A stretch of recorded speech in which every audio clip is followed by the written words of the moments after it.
versus Napster in 2002.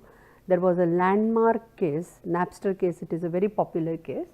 What exactly it is? In this, Napster was forced to close and apologize publicly and slammed with $26 million damages. Napster case. Check now the second case here. It is a YouTube versus Viacom. Now, what that case is?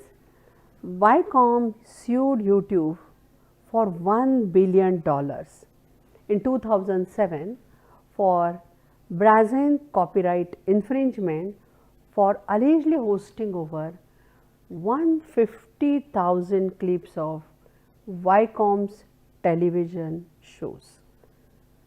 The second case. Check now the third case here. Bratz versus Barbie. What happened here? MGA wrongfully acquired the ideas and was liable for infringing Mattel's copyright. It awarded Mattel $100 million US.